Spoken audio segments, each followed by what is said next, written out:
D2 Word Life here with Riptidz, and I swear to God there's no way out of doing this review. No, because it's a little boogie and a little bastard.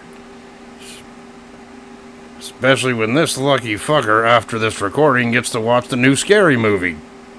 Asshole. Asshole, you better tell me how that movie was after the fact. Oh, I will. But at time of recording, he's getting ready to go see the new movie, but in the meantime, here we are reviewing your pick this week, which was No Way Out 2007. And boy, Yes. was this ever a treat. This event took place on February 18, 2007 in Los Angeles, California at the Staples Center. You know, the same arena where WrestleMania 21 was held a few years prior. Right? Yep. And this was a SmackDown branded pay-per-view, and here's a little fun fact, this was the last single branded pay-per-view until 2016 when they tried it again with the second draft. Alright? Yep. And the attendance here was a solid 14,000, and the commentators were your boy Michael Cole and JBL. Up at your boy Michael Cole. And what the hell was wrong with his voice? Oh yeah, freaking Michael Cole was like, I guess he was having like throat issues or an illness or something, which made his commentary a bit off, or his voice a bit raspy. I think he was battling an illness, or it could be allergies or something that made his voice fucked up at the time. Yeah, because I noticed that about his commentary too. Right. Yep. And the ring announcer for this event was Tony Chimmel, and a shout out to the dark match, which saw Rob Van Dam defeat Shelton Benjamin here before the show officially went on air. Right? So yeah, we get to the opening package, hyping up the main event, which was the two WrestleMania 23 World Title matches going head to head against each other in a tag team match for the main event. Right? Yes. And I remember, yeah, and they even said at the time, this was never done before in the history of WWE, and it'll never happen again. I'm like, what, these two teams fighting, or the concept of WrestleMania main event versus the WrestleMania main event? Because if they were talking about the two WrestleMania main event teams facing off against each other, that is complete false. They did it at Saturday Night's Main Event the year prior for the first time. No, what they were mentioning was Cena and Michaels versus Batista and Taker for the very first time. Both number one contenders for the title, teaming up with the champions. Even though Cena and Michaels were tag team champions at this point as well. Yeah, when it was a cool concept of the two world title match, combatants facing off against each other in a tag match. They did that the year prior. Remember that Saturday Night's Main Event match when it was Angle, Orton, and Mysterio against Triple H and Cena? I remember that. That's what I was thinking. Yeah, I'm like, what? That was a six-way. That was literally the six-way match. That was a handicap match, but still. Well, it was a that didn't count for them, so it's just... It was the main events for WrestleMania 23. Yep. God, what the fuck was I thinking? I had too much Sid English. Yeah, I know. But anyway, after the opening package, yeah, we get welcomed by the JBL and Michael Cole, the commentators here. And then we go on to our first match of the night, which was a six-man tag team match. It was a team of Eminem and MVP versus MVP. Eminem. So it was Eminem. So yeah, it was the Hardys and the U.S. champion Chris Benoit taking on Eminem and MVP. And JBL was one of the commentators. Too many abbreviations here in the opening contest. Am I right? Yes. And of course, the match began with MVP and Benoit being the two legal men here. And both were actually hard hitting each other. This would actually freaking coincide with MVP and Benoit's U.S. title match at Mania the following month. or for the next pay-per-view, I should say. Yeah. And of course, Benoit. Well, this is a multi-brand tag team because it was two competitors from Raw, and then two competitors from SmackDown. Yeah, because I know Matt Hardy was contracted to SmackDown. Jeff was on Raw. Eminem, the tag team, were on Raw.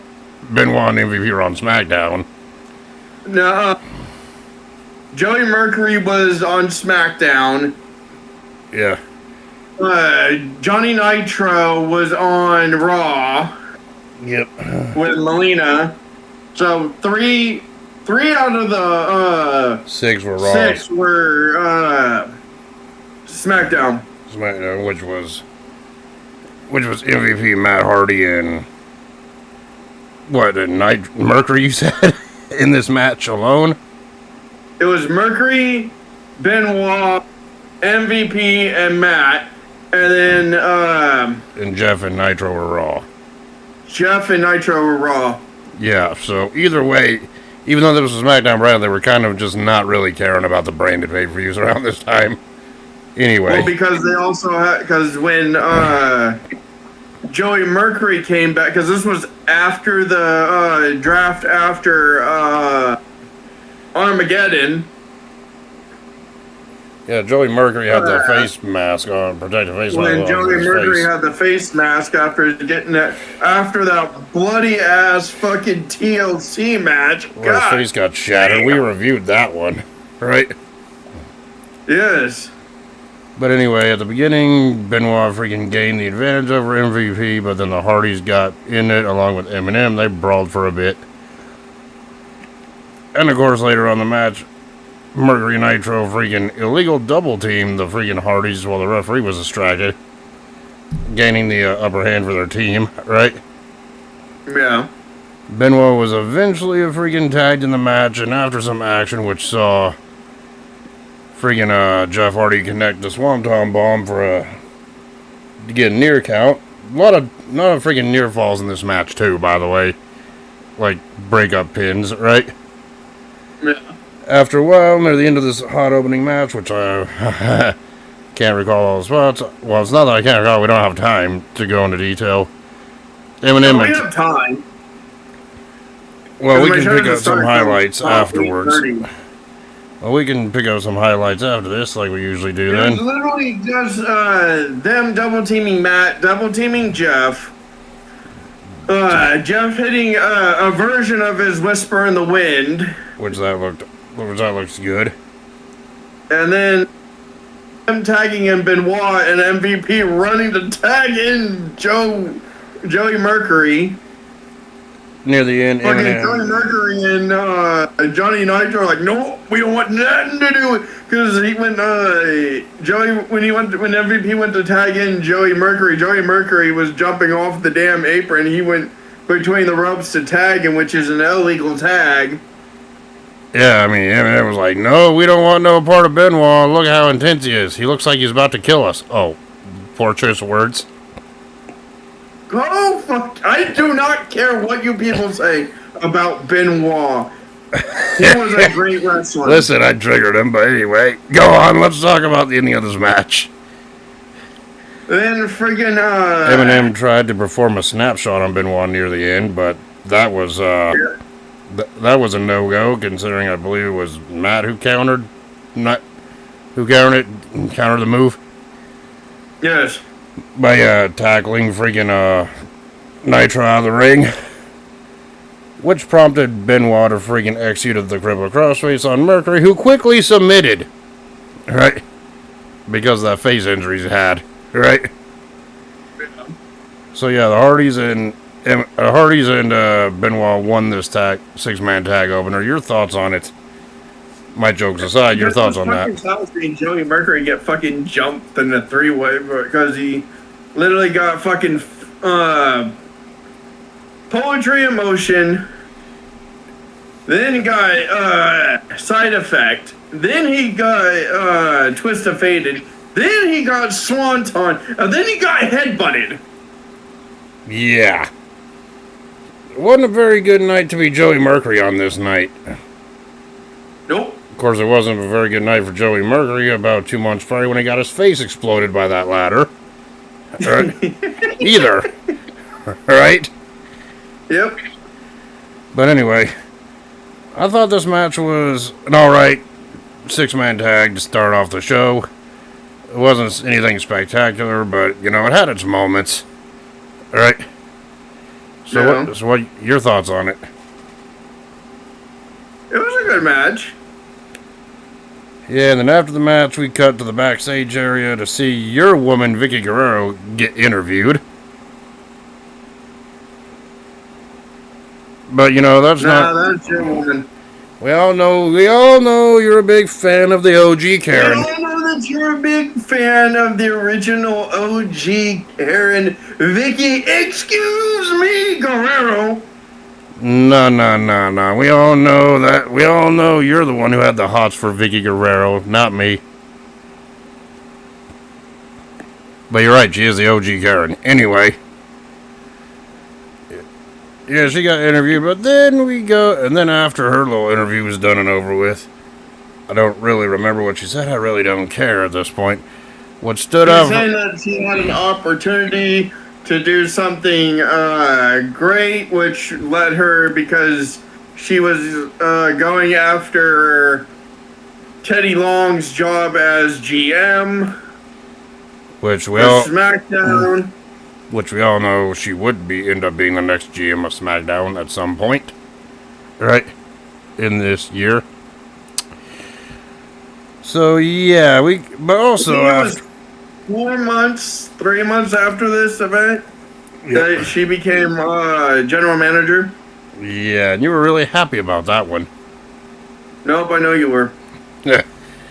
But then after the interview with Vicky Guerrero was over, we see Hornswoggle and Finley in the back. And this was before Hornswoggle was known as Hornswoggle. This is when he was just known as Little Bastard. I'll still call him Hornswoggle anyway. Bastard and Finley versus Boogeyman and Little Boogie. Yeah, that'd be a little bit later, but this backstage interview, I thought it was funny.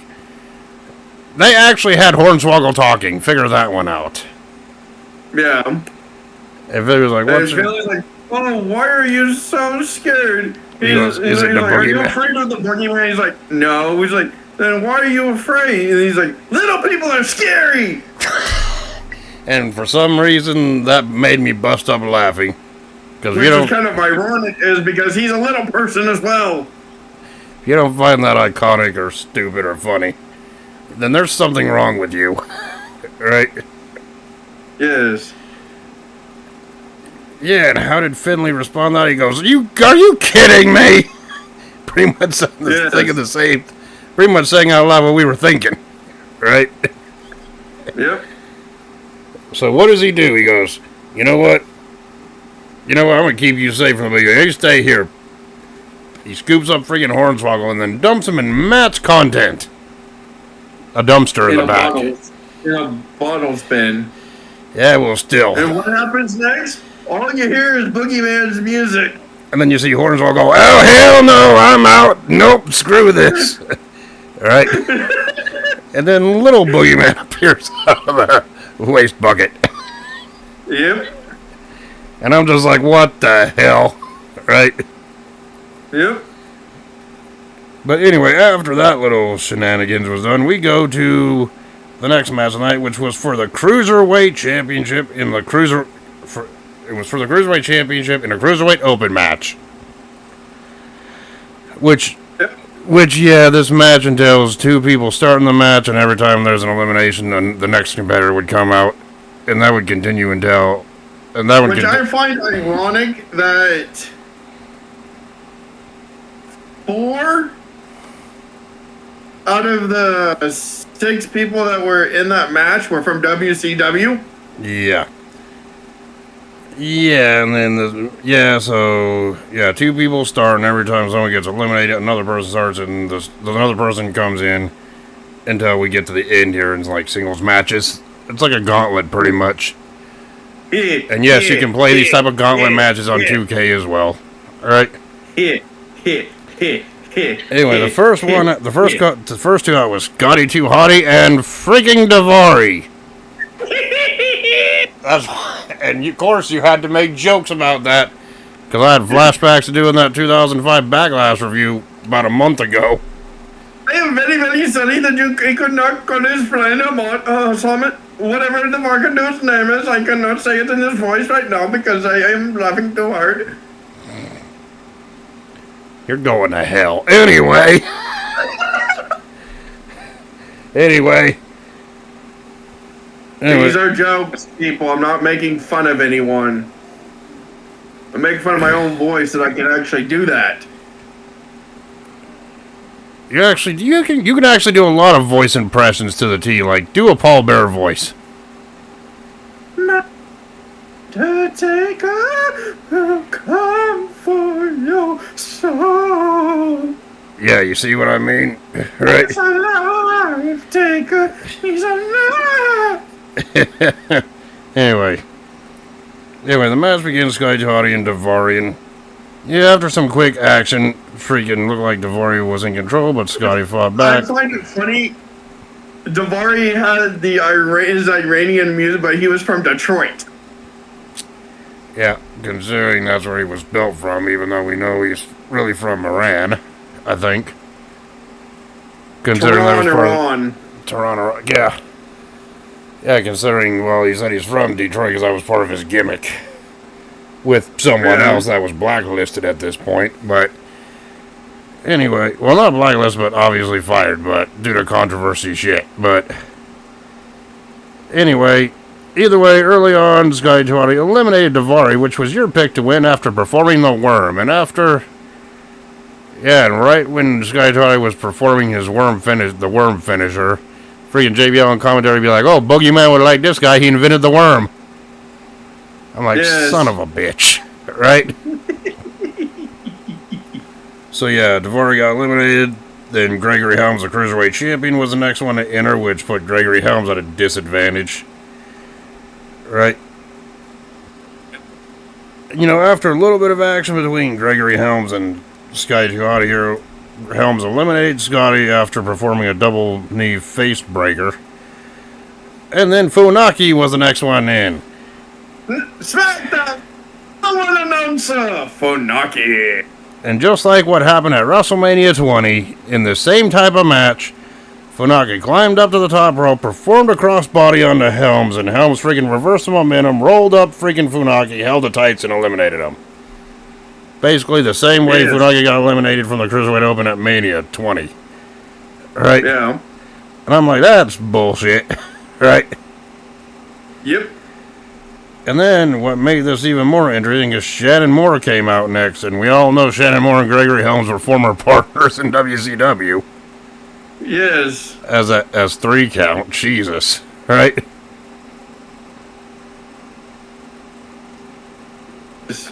Yeah, this wasn't just regular Shannon Moore, this is Booker Dillygaff. Yeah, and let's just say Shannon Moore put up more of a fight against freaking Gregory Helms than Funaki did, obviously, right? Yeah. But in the end, freaking he also got nailed with a double knee face breaker as well. And then who do we have next to come out? Jimmy Wang Yang, another former member of 3 Count. So he was part of the Young Dragons. Well, the Young Dragon, whatever. Either way, freaking Gregory Helms was facing former teammates and former rivals at this point. Right? Yes. Yeah, and then Helms looked like he had things under control over your boy Jimmy Wang Yang until freaking, until Yang fought back and freaking pinned Helms out following a Hurricane Rana pin, which shocked everyone, including the commentators, specifically JBL, right? Yes, and then another WCW person that comes in, Jamie Noble, yeah. Was the next one out, but with Helms being eliminated, that means 1, there was going to be a new Cruiserweight Champion crowned, and 2, his year-plus long reign as Cruiserweight Champion at this point came to an end. Yes. Which was a big shocker to everyone, right? Yep. Yeah, and Noble came out, right? Yes. Next, and he was a house of fire against Jimmy Wang Yang.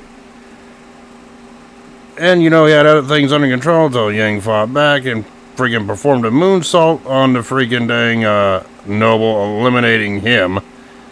And as we all thought, okay, all the entrances were done. Jimmy Wang Yang was about to be announced a new cruiserweight champion.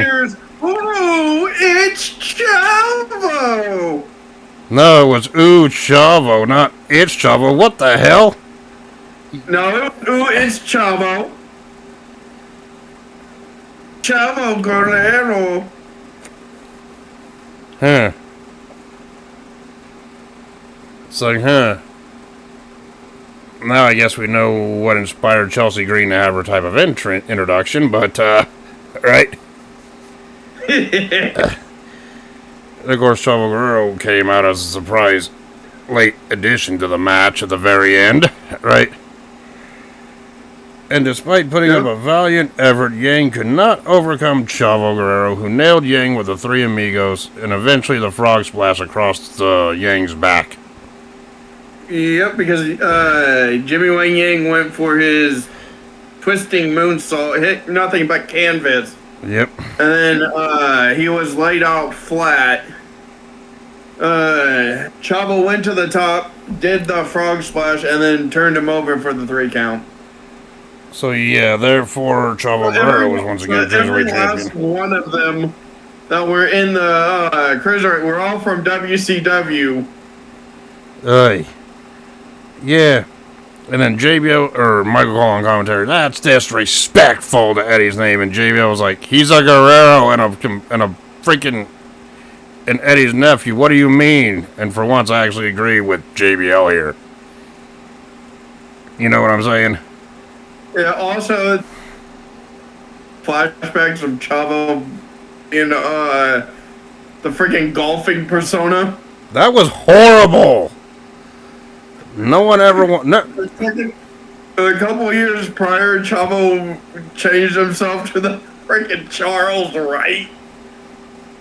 It was Kerwin White, and no one wants to talk about Kerwin White. That shit was fucked up. WCW ego was better than that.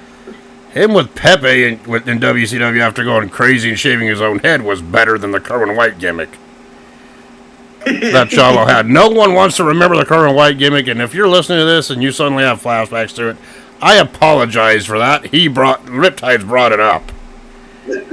That gimmick should be long dead and buried. Well, Insurrection, or no, General Erection. Yeah. That was a genius idea. Yeah.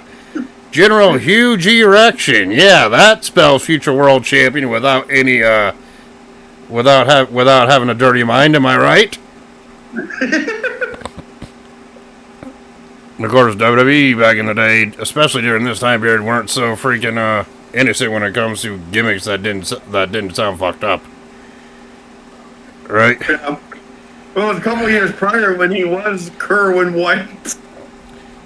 I mean, hell, you remember the Dicks tag team? Yes. Yeah, they suck too. Why don't you just blatantly say it? Right? Yes. And you know what? I am feeling generous. I'll let you talk about 2 matches here. If you can say them in quick detail. And some standouts to you, I'm going to let you take over this one. The next match we saw was Boogeyman and Little Boogeyman against Finley and Hornswoggle. Oh, back then known as Little Bastard. In a mixed tag Finley match. Come out with Little Bastard, and Little Bastard ran underneath the ring. And then Boogeyman and Little Boogie came out, and JBL was saying, it's a bunch of freaks in the ring, and then they look like they're epileptic. In the same arena where he battled Cena for the title. Yes. JBL made that clear on commentary. And freaking Boogeyman was facing Finley to start off. Finley to start off, so and then he crawled underneath. Then he crawled out of the ring, and then Finley hit it, tried to go for his smashing the forearm on the ring apron, which Boogeyman reversed by crawling out. And then I don't think he ever tagged in Little Boogeyman. Little Boogeyman just came in by himself and he just gave him some worms. Yeah, and, why even bother with tags? Right? Yeah. And then freaking Finley was fighting off against him. Little bastard was patting the top of the ring apron. Same. And he gets out from underneath to distract Boogeyman and Little Boogie by taking off his jacket and hat. Which Finley put the hat on. Hat on Finley, which was funny as hell. Yes. And freaking distracted. And then Finley got up and gave Little Boogie the big boot. Right to the noggin. Right. Yes. Boogeyman was chasing Little Bastard out of the ring, and because he had the worms in his mouth. Yep. And Finley hit Little Boogie with the shillelagh and got the 3 count. Yeah, but here's the part that stood out to me. Little Boogie chasing fucking Hornswoggle underneath the ring. Finley went to investigate, and who do we see emerge? Big Boogie come out. Yep. I'm like, what the hell? No. Okay, I thought the match was okay, but here's something that I envisioned after seeing this match. Can you imagine in the modern day if Boogeyman and the Little Boogeyman came back for one more match together, and that match was against Danhausen and Little Danhausen? What would you think? I'd laugh. You'd probably get a joy out of that one, wouldn't you? Yes. I would be like, yeah, it's a Master of Curses versus the Worm Eaters. What the hell? Both are freaky. Both teams are freaky here. Right? Yep. But yeah, I thought the match was okay at best. Boogeyman came back and him and Danhausen tagged together. Oh, God, now you're really talking.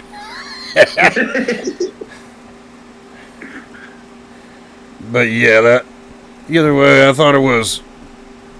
I can't say... it was decent enough. I scored it below average due to the weapon shot, but either way, I thought it was okay for what it was. Not everyone's cup of tea, but still thought it was entertaining than it had every right to be. Right? Yeah. So yeah, next we go to King Booker versus Kane. And I think John Cena got interviewed in the back first. Yeah, he was, Crystal was asking Cena, what's it gonna be like tonight between... He's like, everyone's wondering, is Cena gonna turn on Michaels? We lucked into the tag team titles. I'm not Triple H, because Triple H had quad injury at this point. So he asked Cena to tag up with Michaels. Yep. To take a spot for the tag team match with because it was supposed to be DX versus the then champions, and then he asked Cena to take over for him. Yep. Yeah, so... Then, he's like, tonight I don't know what's going to happen. And then we go on to Kane. Then we go on to another video showing what was going on with Booker T and Kane. Yeah, it all started when Kane eliminated Booker from the Royal Rumble match, the month prior. Yeah, because Booker was saying, I'm going to get a guaranteed shot at my title for Mania, which never happened. Yeah, when Kane eliminated Booker and Booker got revenge. Booker got revenge on Kane and threw Kane over the top rope, which somehow that elimination still stood.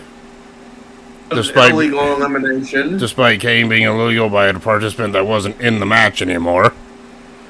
Yeah. And I'm thinking to myself, the Royal Rumble match rules don't even make any sense. They always change them. explain how Kane was eliminated from the 2007 Rumble from an illegal entrant, someone who wasn't in the match anymore, and it stood. But back in 96, when Vader freaking eliminated pretty much half the field after being eliminated, it didn't count. Figure that one out. Yeah. It makes no sense, right? But anyway, that could be a debate for another video, but maybe it'll be a video about screwy rules that makes no sense. I don't know, right? Yep. But anyway,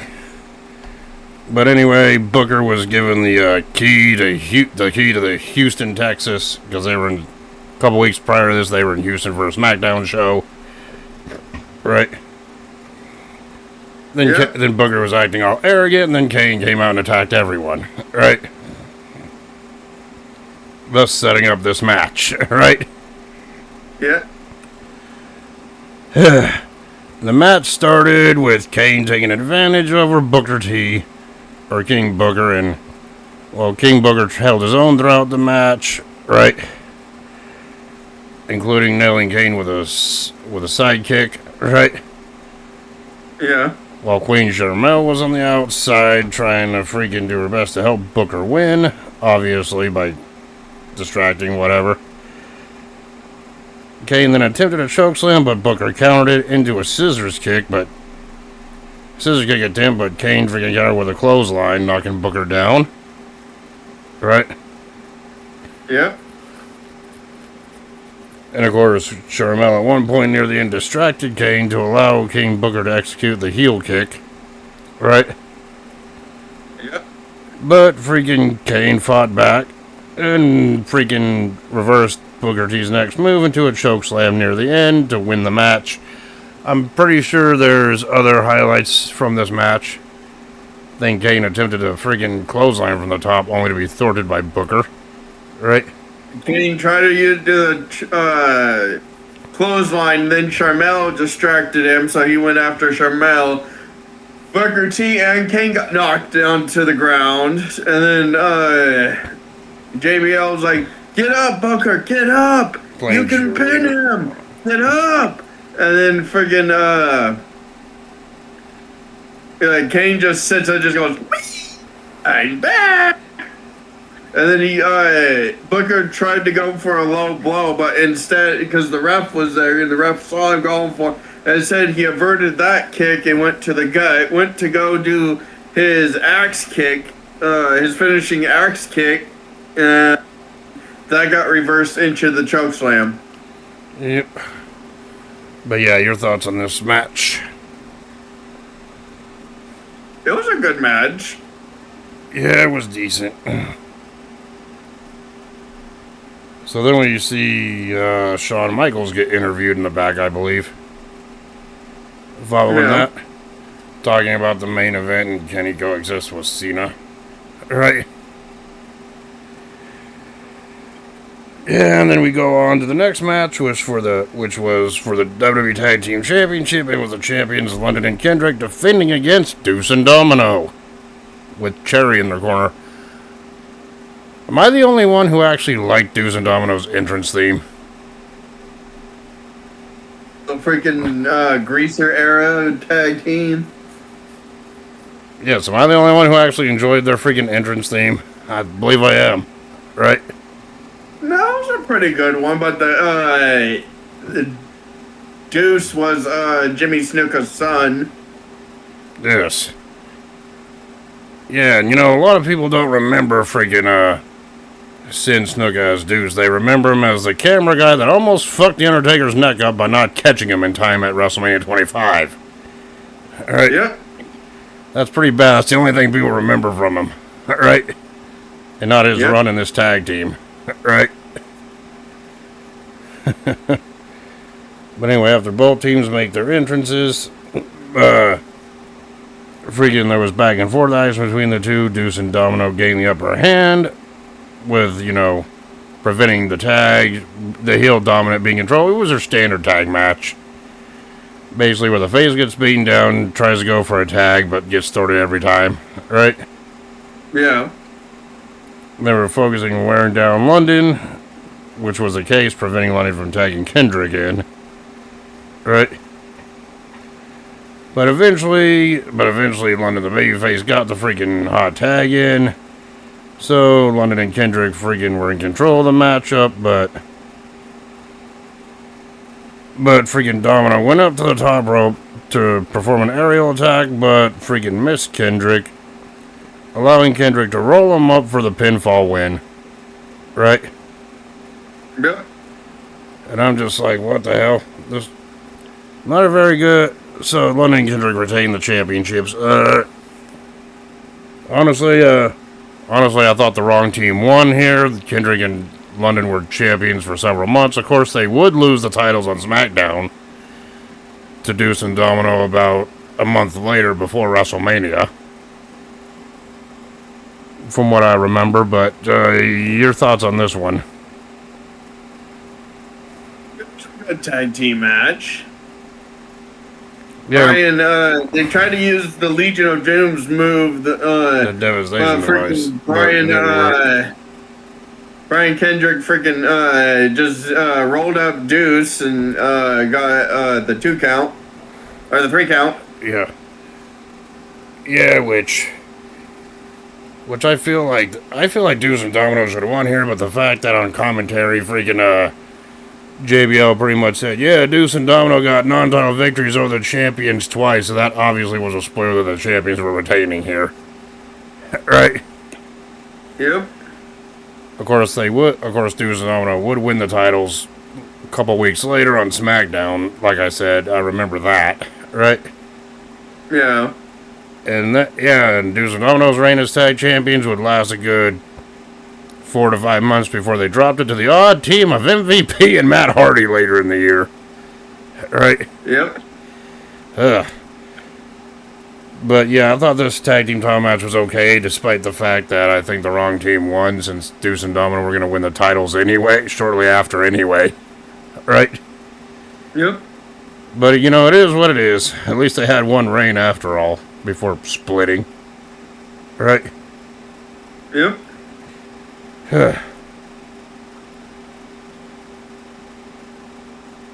Yeah, and then we go to the ECW Championship match up here after they showed a vignette with highlighting Bobby Lashley's life and career at this point.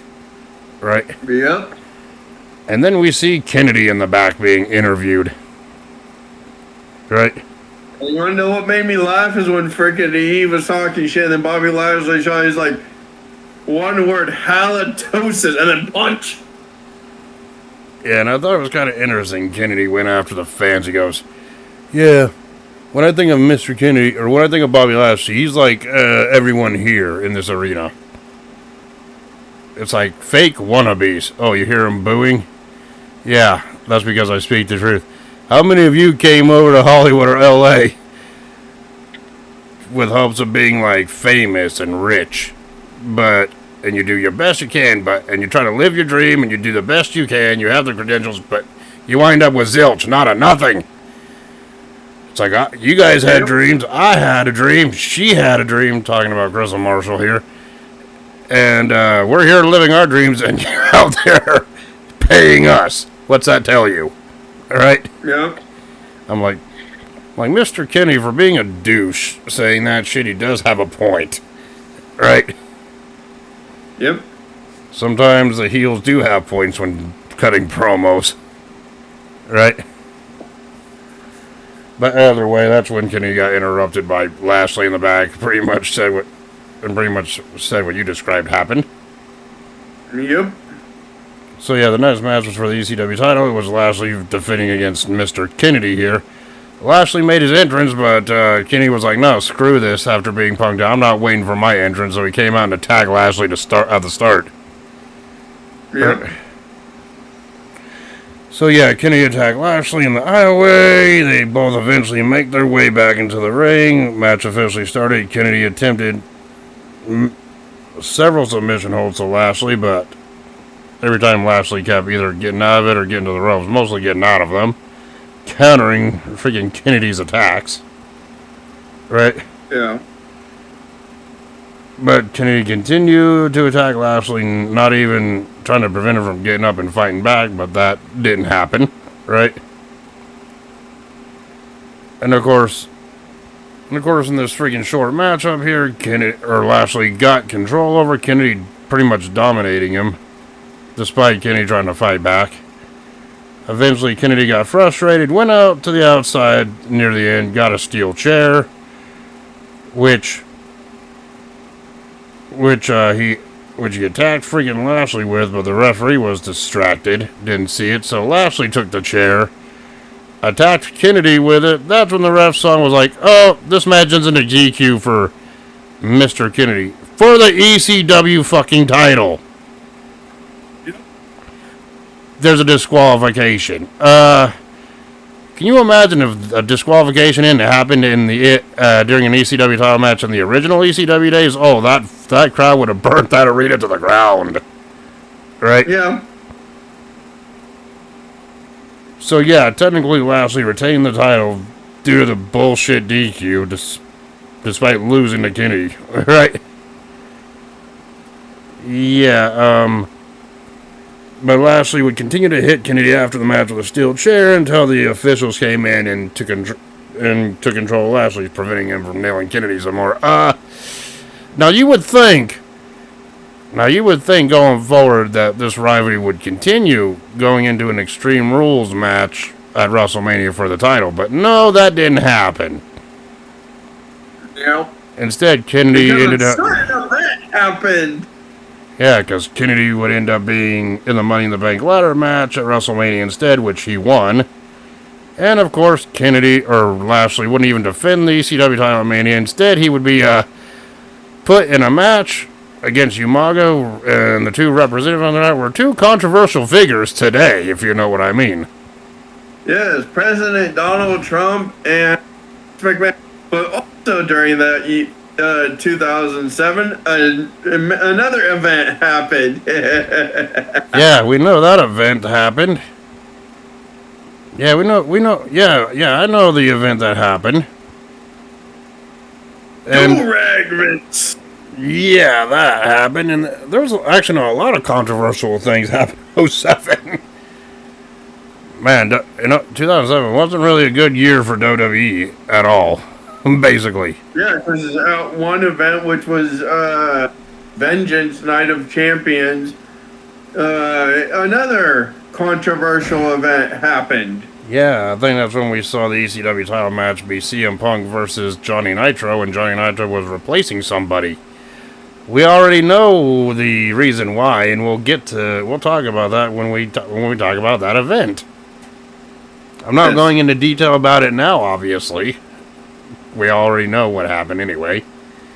Yep.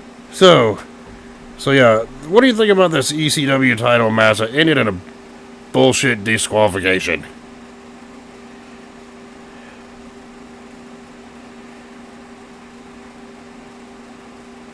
Honestly, I think freaking Lashley should have just won this match clean. Right? I think they were trying to protect Kennedy.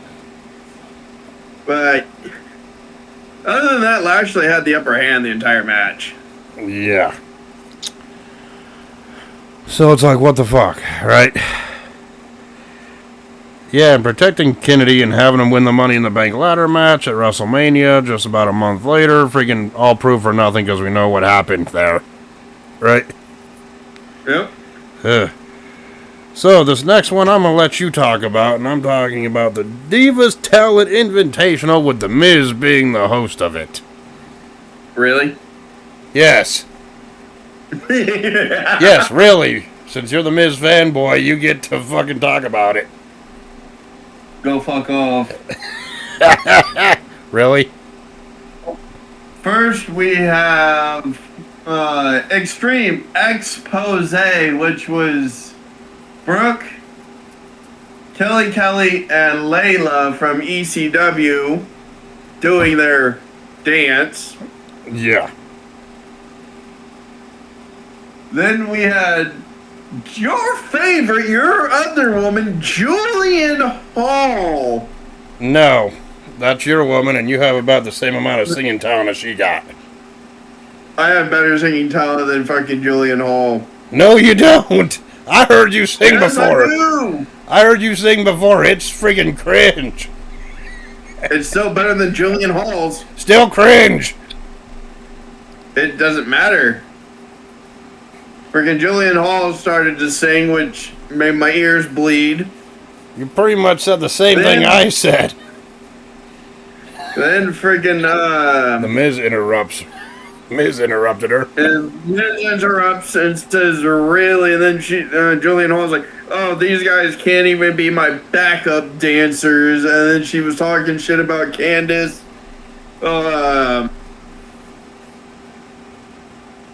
Ariel. Maria. And Ariel. Ariel calling freaks and shit, and they came out and they had let's just say a sexy brawl because of what they were wearing. And then who comes out? Ashley. Ashley Mazzaro came out, which at this point the Playboy Girl of the Year for freaking Playboy, because she was on the cover of Playboy. And what was she wearing, my friend? Yeah, she was wearing Playboy bunnies in a certain area on her body. She was wearing a bra, her normal bra, wrestling gear. Well, not her wrestling gear, her lingerie. She takes off her bra, and then what do we see? Playboy bunny pasties, and the winner! She basically did nothing and just walked away. This, I feel, was the official bathroom break of the freaking show. Yeah, fuck that. Alright. I could have gone my whole life without seeing that segment. That just proves that women's wrestling at this time was deep in the toilet. That's your opinion. I'm pretty sure your opinion is higher on this segment than mine, you damn horn dog. This is the reason why you had me watch it. This event, you fucker. Because why would I want to watch a wrestling match, a women's wrestling match on a wrestling pay-per-view when I can just watch softcore porn? Fuck that bullshit. Right? Maybe. You know that's the real reason why you picked it, you ass. Maybe. Ugh. So yeah, not a big fan of it, so don't be surprised when you hear my friggin' rating for it.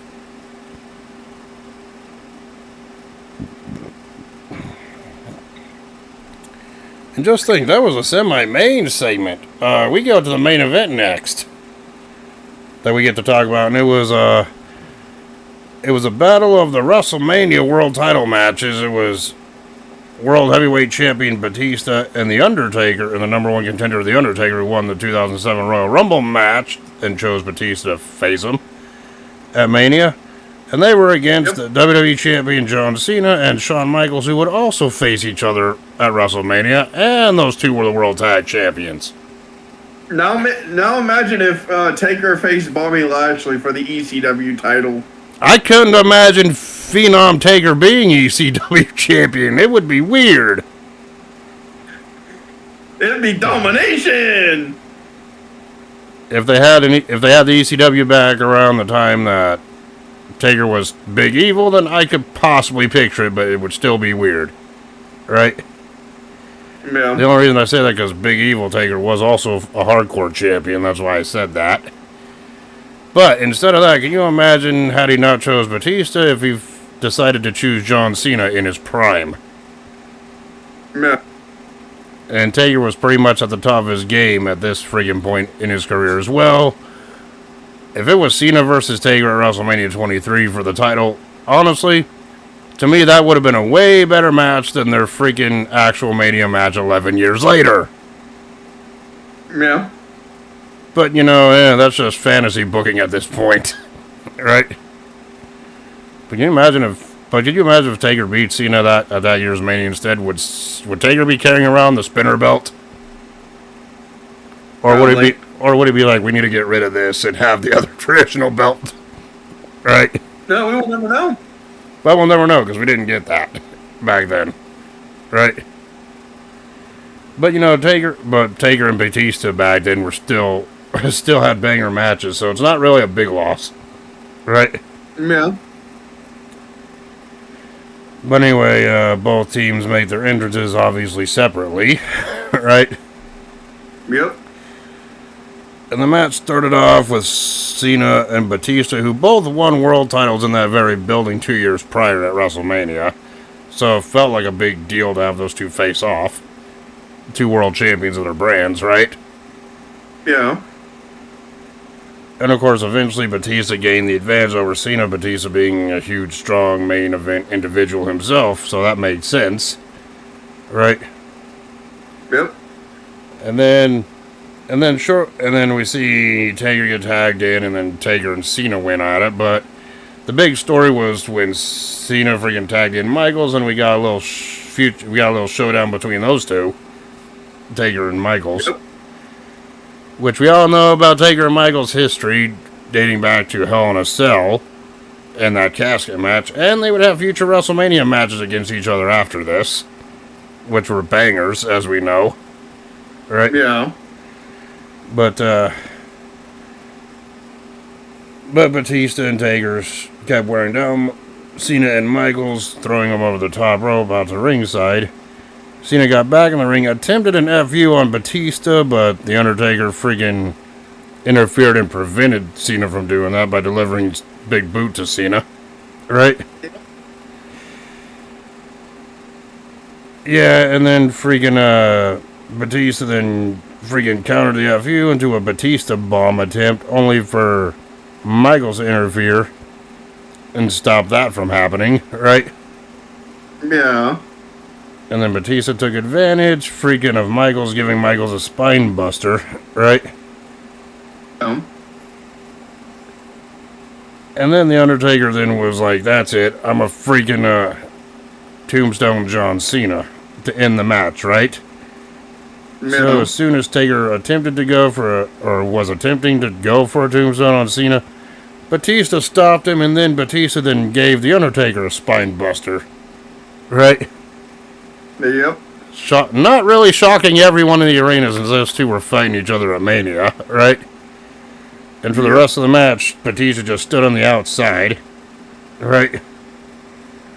Allowing Michaels to freaking nail Taker with a sweet chin music, which prompted Cena to freaking perform an FU on the Taker, thus getting the pinfall win for his team.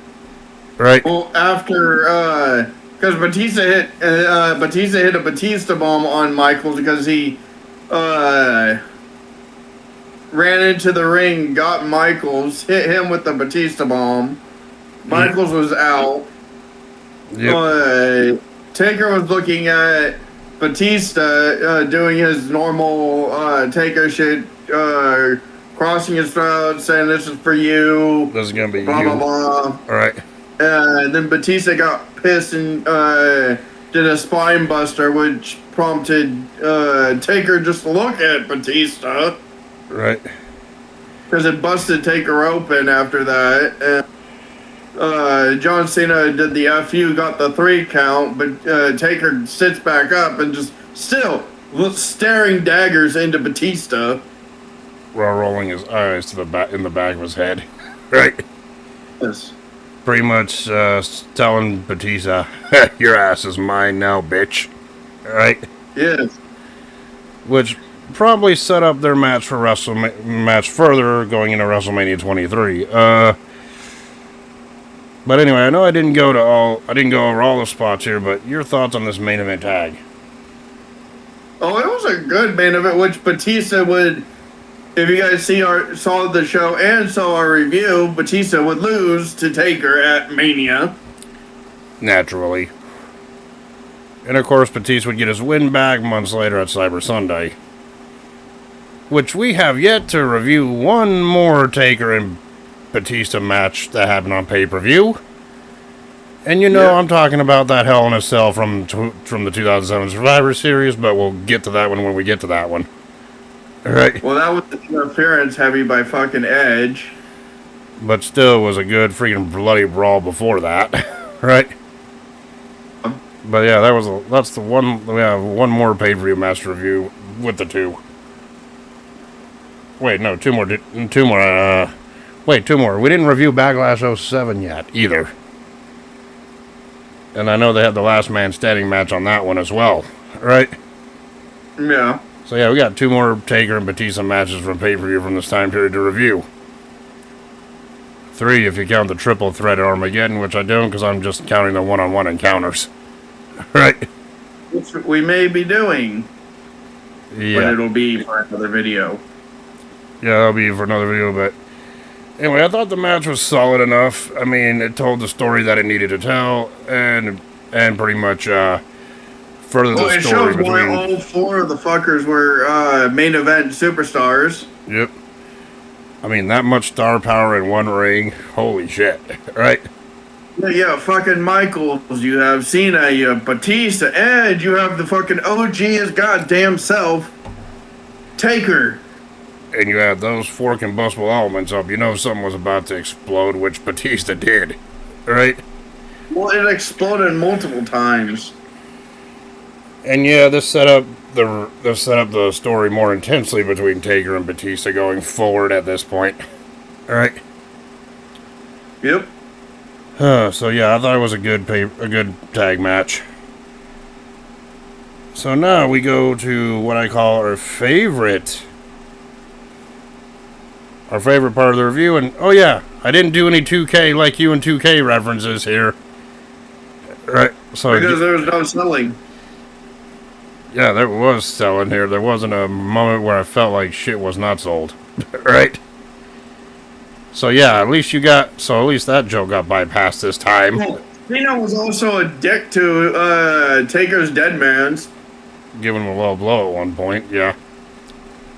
Well, no, he didn't even give him a low blow. He hit the ropes, which made Taker crotch himself on the top rope for when he was going for old school.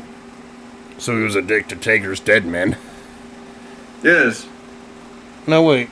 So if we're reviewing a biker Taker match and Taker gets a low blow in that match, would that be considered his opponent being a dick to Taker's big evils?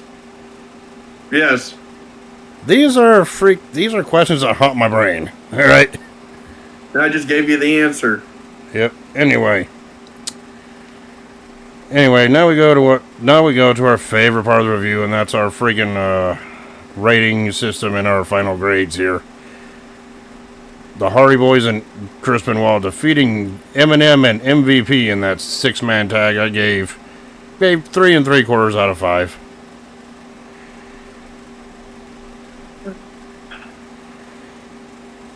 Four and a half. Yep. Chavo Guerrero winning that Cruiserweight Open to become the new Cruiserweight Champion. I gave that one 3 out of 5.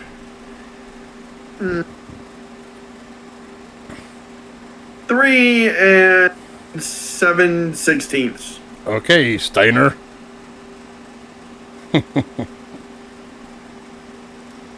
Finlay and Hornswoggle defeating Boogeyman and Little Boogeyman in that mixed tag match. I gave that one 2.5, even though it was entertaining. Right? 3.5. Yep.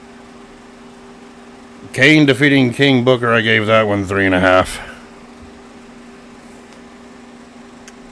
4. London and Kendrick defeating Deuce and Domino. I gave that one 3 out of 5. Could have been a little bit better. Yeah, 3. Mr. Kennedy defeating Bobby Lashley for the ECW Championship by disqualification. Yeah, the DQ finish ain't gonna help anybody here, and the match wasn't really that good, so I gave it freaking 2.25 out of 5. I gave it a solid 3. Yeah. Ashley Mazzaro winning that Diva Talent Invitational. 0 out of 5. 5. I'm not surprised by that, you horn dog. In the main event that saw John Cena and Shawn Michaels defeat Batista and The Undertaker, I gave that one 4.5 out of 5. 5 out of 5 because of the star power alone. Yep. So my personal final grade for No Way Out 2007 is a... They were all trying to one-up each other. Yeah. So my personal final grade for No Way Out 2007 is a solid C+. Plus What? B plus. All right. So yeah, there's our thoughts about No Way Out 2007. Anyway, next week is my pick. So, and we know the month is June. Odd time of recording, and it's King of the Ring month, and any summer pay-per-view months, which doesn't matter. We do a variety of different shows regardless, but I decided to go for a classic King of the Ring pay-per-view, which I was originally going to upload last year, but never got around to. And yes, it has something to do with 316. Yeah, we are going to be reviewing King of the Ring 96 next week. Yes, I get to rewatch 96. Long story short, This VPN fucked his computer. don't get NordVPN. Their shit, in my experience, it freaking fucked my computer up to where I had to factory reset that, which meant I couldn't upload that pay-per-view event or any other video. So I'm like, might as well do King of the Ring 96. And besides, our friend Angry Commentator actually requested me to do King of the Ring 96 months ago anyway. You know what I'm saying? Yep. So yeah.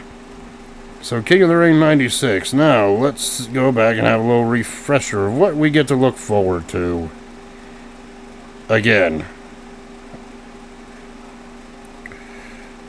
Stone Cold versus Jake the Snake after his rehab. Yep.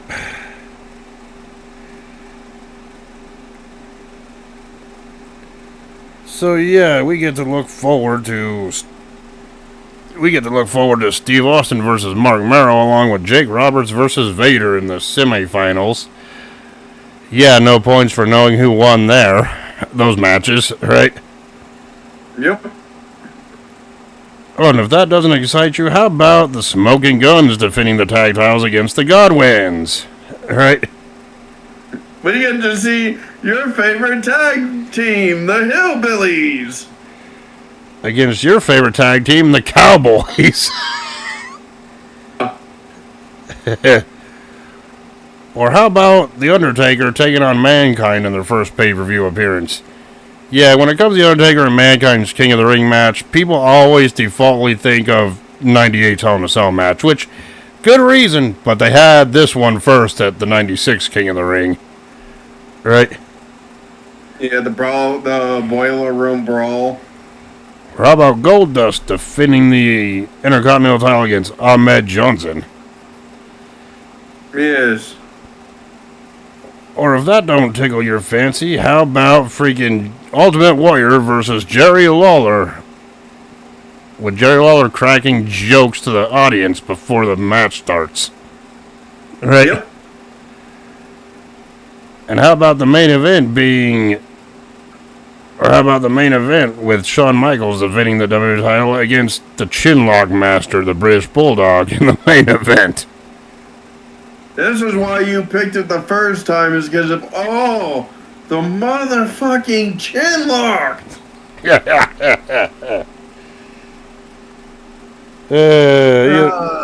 I'm not looking forward to fucking recounting Hammerlock, Chinlock.